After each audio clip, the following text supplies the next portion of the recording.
Hi friends, అందరు ఎలా ఉన్నారు? బాగున్నారా? మేము చాలా బాగున్నాం. మీరు కూడా చాలా బాగున్నారు మనస్ఫూర్తిగా కోరుకుంటున్నాము. ఈరోజు మనం భక్షాలు చేసుకుందామండి. నేను అరకిలో పప్పు తీసుకున్నాను, ఆశీర్వాద్ గోధుమ పిండి తీసుకున్నాను.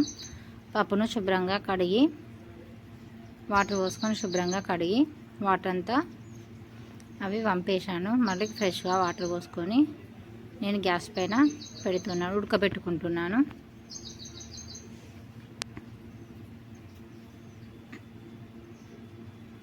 ఇదంతా మంచిగా ఉడికించుకోవాలి. గ్యాస్ మీద పెట్టేసాను దీన్ని. ఇది ఉడికేంతలోపు మనం ఏం చేద్దామనంటే పిండిని కలుపుకుందాము. ఇది ఉడుకుతుంది. నేను గోధుమ పిండి తీసుకున్నాను. గోధుమ పిండిని కూడా తీసుకొని అందులో కొంచెం నేను సాల్ట్ వేసుకున్నాను, రాక్ సాల్ట్. కొంచెం కలుపుకున్న తర్వాత కొంచెం ఆయిల్ కూడా వేసుకున్నాను. ఆయిల్ వేసుకొని ఇదంతా మంచిగా కలుపుకున్నాను. ఇదంతా పూర్తిగా కలిసేంత వరకు మంచిగా కలుపుకున్న తర్వాత కొన్ని వాటర్ పోసుకొని మెల్లమెల్లగా కలుపుకోవాలి. ఇదంతా మంచిగా ఆయిల్ అంతా అందులోకి మంచిగా కలిసేంత వరకు కలుపుకొని ఇప్పుడు వాటర్ పోసుకొని పూర్తిగా మంచిగా కలుపుకోవాలి.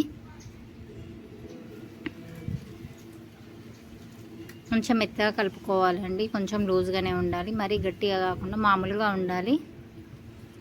పిండి అంతా దగ్గరికి వచ్చేదాకా కలుపుకున్న తర్వాత మళ్ళీ అందులో కొంచెం ఆయిల్ వేసుకొని పూర్తిగా మొత్తం మంచిగా కలుపుకున్నాను.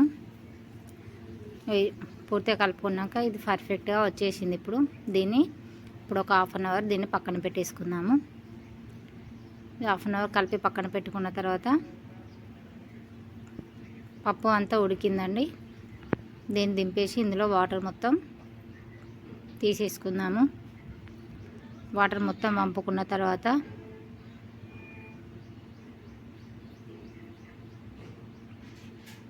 మళ్ళీ అదంతా పప్పుని ఇందులోకి వేసేసుకుందాము. మళ్ళీ కుక్కర్లోకి వేసుకొని ముందే నేను బెల్లంని మొత్తం చిన్న చిన్నగా కట్ చేసి పెట్టుకున్నాను కదా, ఆ బెల్లంని అంతా ఇప్పుడు అందులోకి కుక్కర్లోకి వేసేసుకుందాము.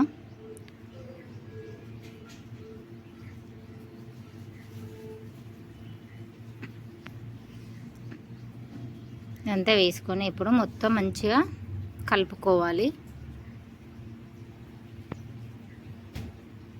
పప్పు ఉన్న బెల్లం మంచిగా వేడి చేయాలి. అంత మొత్తం పూర్తిగా మంచిగా కలవాలి.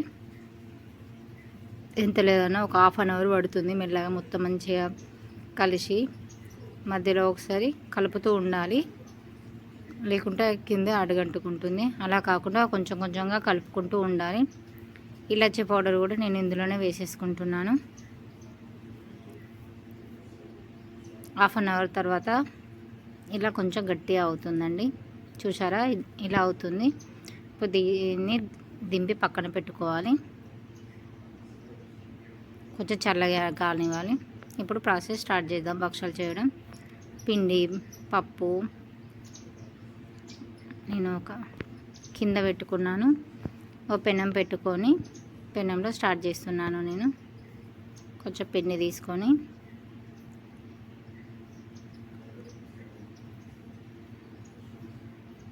మీరు ఇలానే చేస్తారా? మీరు ఎలా చేస్తారో కామెంట్ చేసి చెప్పండి. భక్షాలు నేనైతే ఈ ప్రాసెస్లో చేస్తాను. కొంచెం ఆయిల్ పెట్టుకుంటూ కవర్ పైన చేసేస్తాను.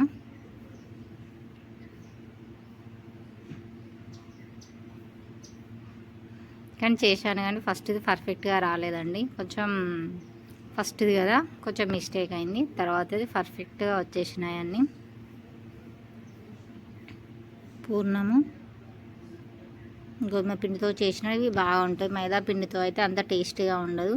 అందుకని మేము గోధుమ పిండి చేసుకుంటాము ఇప్పుడు. కానీ చాలా బాగుంటుంది టేస్ట్. ఫస్ట్ కదా కొంచెం బాగా రాలేదు, మిగతా అన్నీ పర్ఫెక్ట్గా వచ్చాయి తర్వాత చేసినాయి.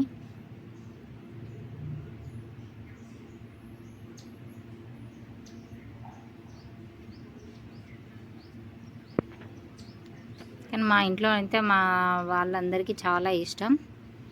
భక్షాలు అంటే చాలా వరకు మంచిగా తినేస్తారు పిల్లలు. చాలా అంటే చాలా ఇష్టం.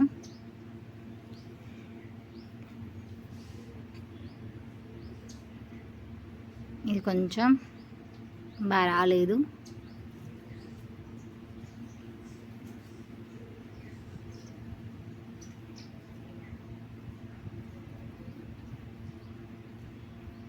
పెనం పైన కొంచెం ఆయిల్ వేసుకొని పెనం అంతా స్ప్రెడ్ చేసుకొని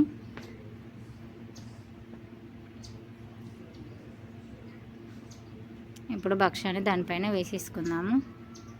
రెండు వైపులా మంచిగా కాల్చుకోవాలి. కొంచెం అటు ఇటు తిప్పుకుంటూ మెల్లమెల్లగా సిమ్లో పెట్టుకొని కాల్చుకోవాలి. ఫుల్గా పెట్టామంటే మాడిపోతుంది. అలా కాకుండా కొంచెం కొంచెంగా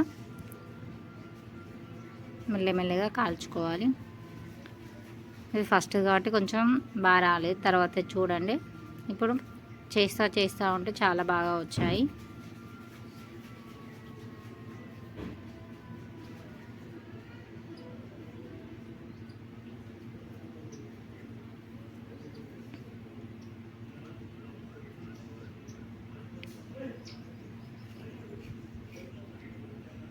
చూసారా, ఇప్పుడు ఫోల్డింగ్ కూడా కరెక్ట్గా వచ్చి మంచిగా వచ్చేసినాయి. పప్పు కూడా బయటికి రాలేదు, అంత మంచిగా వచ్చేసినాయి. నేను ఇటు చేస్తూనే ఉన్నారు, మా పిల్లలు తినేస్తూ ఉన్నారు. చేస్తూనే ఉంటే పిల్లలు తినేశారు.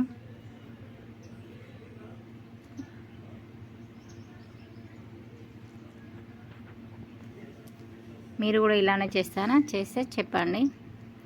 ఈ వీడియో కనుక నచ్చితే లైక్ చేయండి, షేర్ చేయండి, సబ్స్క్రైబ్ చేయండి. Thank you friends. మా బాబు తిని చాలా బాగా ఉన్నాయని చెప్తున్నాడు.